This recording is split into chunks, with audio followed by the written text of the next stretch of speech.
동화마마, 오늘 들려주실 동화는 무엇인가요? 재미있는 탈무드 이야기로 준비했어요. 잘 들어보세요. 마법의 사과. 어떤 왕에게 딸 하나가 있었어요.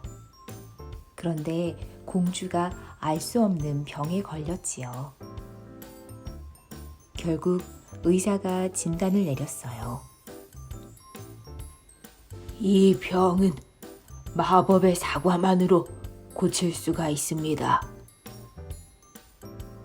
그 말을 듣고 왕은 온 나라에 선포했어요. 공주의 병을 고쳐주는 자에게는 공주와 결혼을 시키고 왕의 자리를 물려주겠노라. 한편 궁궐에서 멀리 떨어진 시골에 삼형제가 살고 있었어요. 그들은 아주 귀한 보물을 하나씩 가지고 있었지요. 어느 날 마법의 망원경을 가지고 있는 마지가 포고문을 읽었어요. 마지는 이 사실을 동생들에게 알려주었지요. 우리가 공주님의 병을 고쳐주자. 둘째는 어디든지 날아갈 수 있는 마법의 양탄자를 가지고 있었고, 막내는 어떤 병이든 낫게 하는 마법의 사과를 가지고 있었어요. 그래서 삼형제는 마법의 양탄자를 타고 궁궐에 가서 공주에게 마법의 사과를 먹였지요. 그러자 사과를 먹은 공주는 거짓말처럼 씻은 듯이 병이 나았어요. 왕은 기뻐서 큰 잔치를 베풀었지요. 나의 뒤를 이을 왕을 발표해야 하는데. 왕은 약속한 대로 삼형제 중 누구에게 왕위를 물려줄까 고민했어요.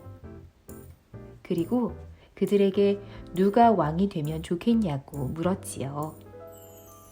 삼형제는 의논을 했어요. 마지가 말했어요.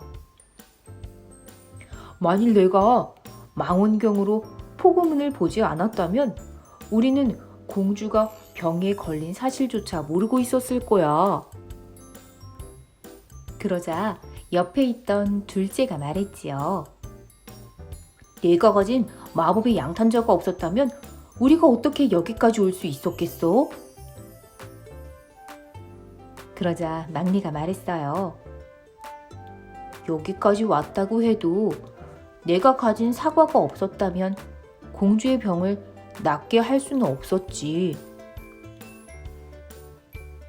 세 명의 이야기를 잠자코 듣고 있던 왕은 막내에게 왕의 자리를 물려주었어요.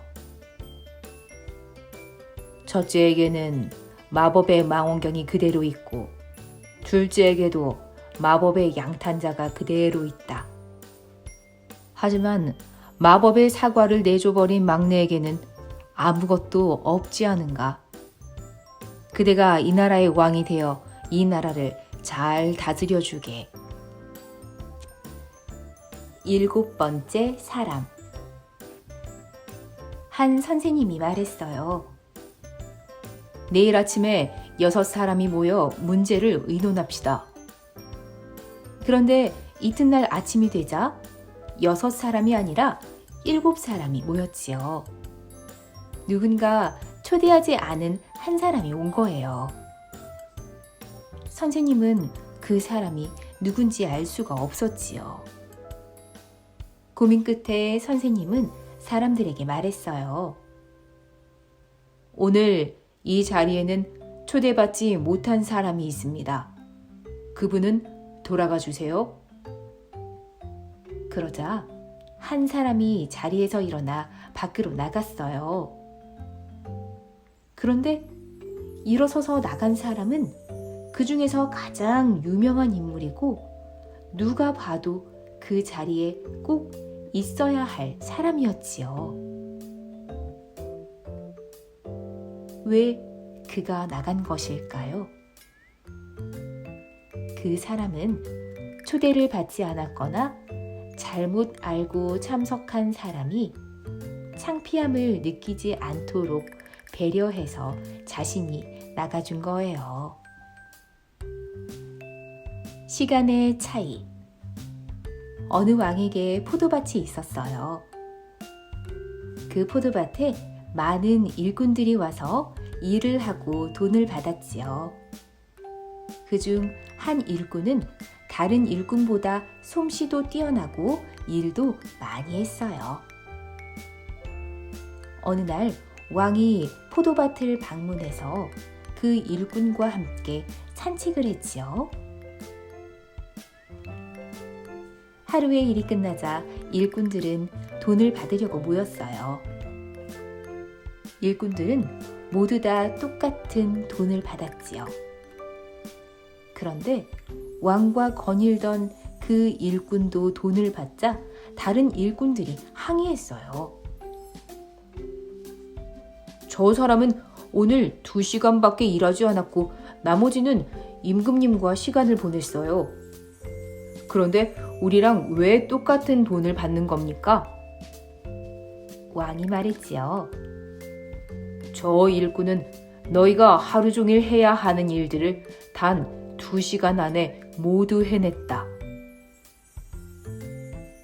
어떤 선생님이 겨우 28살에 생을 마감했는데 그는 다른 사람이 100년을 살면서 한 일보다 더 많은 일을 했어요. 사람에게는 얼마나 살았느냐도 중요하지만 얼마나 보람된 인생을 살았느냐가 더 중요한 거래요.